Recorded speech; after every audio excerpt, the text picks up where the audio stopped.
మళ్ళీ రిపేర్ చేయించాలన్నా కానీ మళ్ళీ 15,000 అయిపోతుంది. నా పేరు మహమ్మద్ అబ్బాస్. నేను స్వాతి వాచ్కో అండ్ మొబైల్స్ నడుపుకుంటూ 25 సంవత్సరాల నుండి జీవనం సాగిస్తున్నాను. రోజువారీ లాగానే నిన్న సాయంత్రం 8 గంటలకు షాప్ క్లోజ్ చేసుకొని ఈరోజు ఉదయం 9 గంటలకు వచ్చి చూడగా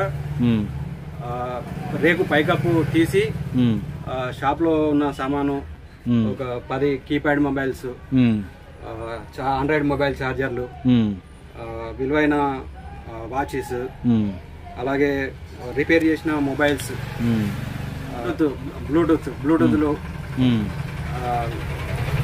లేకుండా తీసుకొని వెళ్ళారు. అంటే సీసీ కెమెరా ఏం లేదా ఇక్కడ? అందుబాటులో సీసీ కెమెరాలు ఏం లేవు ప్రస్తుతానికి.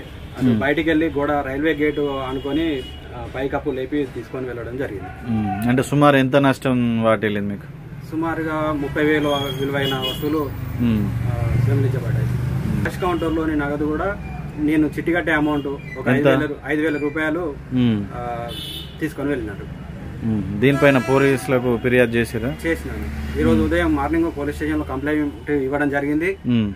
వారు వచ్చి ఎంక్వైరీ చేస్తారని చెప్పి వెళ్ళినారు. షాప్ కు వచ్చి చూసారు. అంటే మీకు ఎవరిపైన అనుమానాలు ఏమైనా ఉన్నాయా? నాకు అనుమానం ఏం లేదు. కాకపోతే ఇదివరకు చూసిన వారే అనుకుంటున్నాను నేనైతే అందుబాటులో. దీనిపై త్వరగా ఎంక్వైరీ చేసి నాకు త్వరగా దొంగలను గుర్తించాలని వేడుకుంటున్నాను.